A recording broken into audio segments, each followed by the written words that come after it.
انت عارف ان كلنا في الاصل بنبيع حاجه حتى لو مش واخدين بالنا.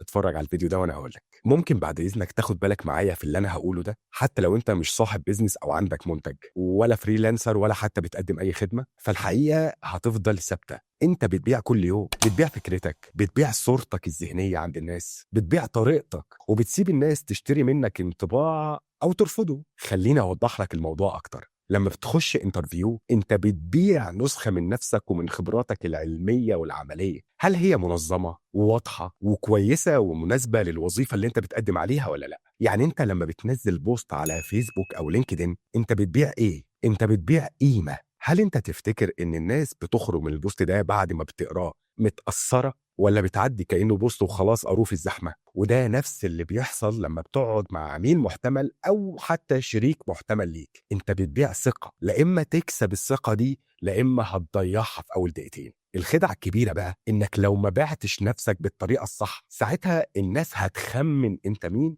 وتاخد عنك انطباع غلط مش شبهك أصلا. في دراسة من ماكنزي بتقول أول 30 ثانية من أي تفاعل أونلاين أو مباشر هي اللي بتكون 70% من الانطباع الذهني، والباقي بيشتغل لتأكيده أو نفيه. طيب تعمل إيه علشان تبيع نفسك بس بقيمتك الحقيقية؟ واحد، حدد انت عايز الناس تشوفك ازاي. ما تقولش انا بعرف اعمل حاجات كتير، بس قول انا الشخص اللي الناس لما بتفكر في حلول للمشاكل بتاعتهم بيفتكروني فورا. اتنين، نظم رسالتك في المحتوى اللي انت بتقدمه. ما تنزلش اي بوست وخلاص، فكر البوست ده بيبيعني ازاي او بيعرض خدماتي للناس ازاي. ايه الصورة اللي البوست ده هيوصلها عني للناس، وايه الانطباع اللي ممكن ياخدوه عني بعد ما يقروا البوست ده. تلاتة، خليك انت اللي بتقود القصة مش الناس. لو انت ما حكيتش حكايتك الناس هتحكيها بطريقتها. الخلاصة، انت بتبيع